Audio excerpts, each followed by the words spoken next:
അൻവറിനെതിരെ vigilance അന്വേഷണത്തിന് ഉത്തരവ്. ആലുവയിൽ 11 ഏക്കർ ഭൂമി അനധികൃതമായി കൈവശപ്പെടുത്തിയെന്ന പരാതിയിലാണ് നടപടി. പ്രദീപ് ജോസഫ് വിവരങ്ങളുമായി ചേരുന്നുണ്ട്. Pradeep, good morning. ഈ സർക്കാരിനെതിരെ ഇത്തരത്തിൽ ഒരുപാട് പ്രശ്നങ്ങൾ ഉണ്ടാക്കുന്ന സമയത്ത് ആലോചിക്കണമായിരുന്നു ഇത്തരത്തിൽ പ്രശ്നങ്ങൾ ഉടലെടുക്കാനിരിക്കുന്നേ ഉള്ളൂ. അങ്ങനെയാണോ നമ്മൾ ഇതിനെ ആലോചിക്കേണ്ടത്? എന്താണ് സംഭവം? PV അൻവർ MLA സ്ഥാനം രാജിവെച്ചതിന് പിന്നാലെയാണ് വിശദമായ ഒരു അന്വേഷണത്തിന് വിജിലൻസ് തയ്യാറെടുക്കുന്നത്. അതായത് പാട്ടത്തിനെടുത്ത ഭൂമി പോക്കുവരവ് നടത്തി സ്വന്തം പേരിലേക്ക് മാറ്റി തട്ടിയെടുത്തു എന്നാണ് പരാതി.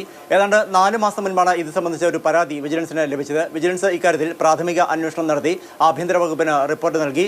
ഈ റിപ്പോർട്ട് വിശദമായി പഠിച്ചതിന് ശേഷമാണ് ആഭ്യന്തര വകുപ്പ് അഡീഷണൽ സെക്രട്ടറി വിശദമായ അന്വേഷണത്തിന് ഉത്തരവിട്ടിരിക്കുന്നത്.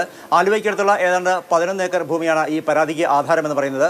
കൊല്ലം സ്വദേശിയായ ഒരു വ്യവസായിയാണ് ഇത്തരത്തിൽ ലീസിന് സർക്കാർ നൽകിയ ഭൂമി പോക്കുവരവ് നടത്തി അൻവർ തട്ടിയെടുത്തു എന്ന് കാണിച്ച് പരാതി നൽകിയത്. വർഷങ്ങൾക്ക് മുൻപ് ഈ ഭൂമി മറ്റൊരു കമ്പനി ലീസിന് എടുത്തിരുന്നതായിരുന്നു. ഇവർ ഇത് ഉപയോഗിച്ച് വായ്പയും മറ്റും എടുത്തു. പക്ഷേ വായ്പയും മറ്റും അടച്ചു തീർക്കാൻ ഈ സ്ഥാപനത്തിന് കഴിഞ്ഞില്ല. ഇതേ തുടർന്ന് അൻവർ ഈ ഭൂമി ഏറ്റെടുക്കുകയായിരുന്നു. തുടർന്നാണ് പോക്കുവരവ് നടത്തി ഭൂമി തന്റെ പേരിലേക്ക് അൻവർ മാറ്റിയത്. കോടിക്കണക്കിന് രൂപ മൂല്യം വരുന്ന ഒരു ഭൂമിയാണിത്. ഈ ഭൂമിയിൽ ഒരു കെട്ടിടം ഉൾപ്പെടെ സ്ഥിതി ചെയ്യുന്നുണ്ട്.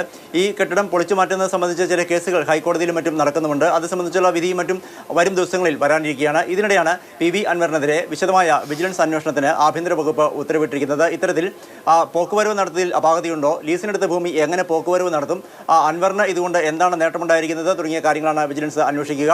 വിശദമായ അന്വേഷണത്തിനാണ് ആഭ്യന്തര വകുപ്പ് ഉത്തരവിട്ടിരിക്കുന്നത്.